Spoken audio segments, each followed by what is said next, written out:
রেস্টুরেন্টের নুডলস কেন এত বেশি মজার হয় এই রেসিপিতে সেটাই দেখাবো। তো প্যানে এখানে আমি 2টা ডিমকে লবণ আর শুকনো মরিচ দিয়ে ভালো করে ফেটিয়ে এখানে দিয়ে দিচ্ছি। এরপর এখানে আমি 2টা ইনস্ট্যান্ট নুডলস দিয়ে দিলাম। ঢাকনা দিয়ে কিছুক্ষণ ঢেকে রাখবো। কিছুক্ষণ পর ঢাকনাটাকে খুলে আমি এটাকে এভাবে উল্টে দিচ্ছি। নুডলসগুলো ভালো করে সেদ্ধ হওয়ার জন্য এখানে আমি কিছু পানি দিয়ে দিচ্ছি।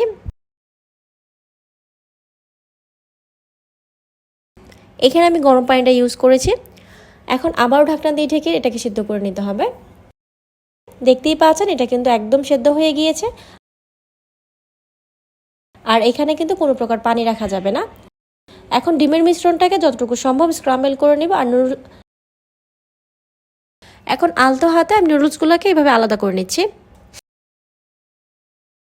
হয়ে গিয়েছে, এখন এটাকে একটা সাইডে উঠিয়ে রেখে দেব। নুডলসের জন্য এখন আমরা একটি স্পেশাল সস তৈরি করে নিব। প্রথমে এখানে আমি 2 টেবিল চামচের মতো টমেটো সস দিয়ে দিলাম। এরপর 1 টেবিল চামচ দিয়ে দিচ্ছি সুইট চিলি সস, হাফ চা চামচ সয়া সস আর দিয়ে দিচ্ছি হাফ চা চামচ গোলমরিচ গুঁড়া, 1 চামচ দিয়ে দিচ্ছি কর্নফ্লাওয়ার। এখন সব কিছুকে খুব ভালো করে এভাবে ফেটিয়ে নিব। রেসিপিটা আপনারা কে কোথা থেকে দেখছেন কমেন্ট করে আমাকে অবশ্যই জানাবেন।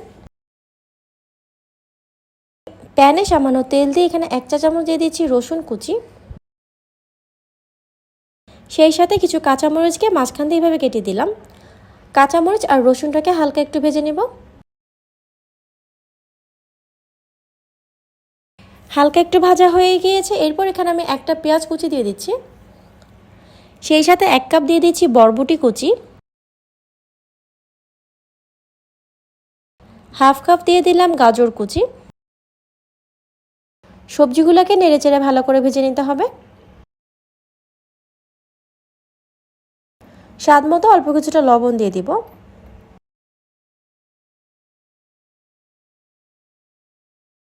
সবজিগুলো সিদ্ধ হওয়ার জন্য খুব সামান্য একটু আমি পানি দিয়ে দিচ্ছি।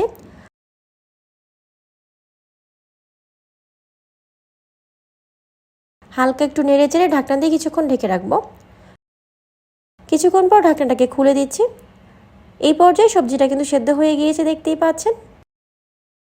এখন তৈরি করে রাখা যে সসের মিক্সারটা ছিল সেটাকে এখানে দিয়ে দিলাম। ভালো করে সব কিছুকে মিশিয়ে নিচ্ছি। এখন নুডলসের প্যাকেটের যে মশলাটা আছে সেটা এখানে দিয়ে দিলাম। নুডলসগুলোকে এই পর্যায়ে দিয়ে দিচ্ছি।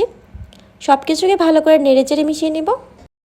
ইনস্ট্যান্ট নুডলসটা এইভাবে রান্না করে দেখবেন, এটা কিন্তু খেতে অনেক বেশি মজার হয়। ভালো করে ভাজা ভাজা করে নিতে হবে। হয়ে গিয়েছে, এখন নামিয়ে এটাকে আমি সার্ভ করে নিচ্ছি। দারুণ মজার এগ ভেজিটেবল নুডলসটা কিন্তু তৈরি হয়ে গিয়েছে। রেসিপিটা আপনাদের কাছে কেমন লেগেছে কমেন্ট করে আমাকে অবশ্যই জানাবেন। এমন সব মজার আর নতুন রেসিপি পেতে আমাদের ফেসবুক পেজটা ফলো করে রাখতে পারেন।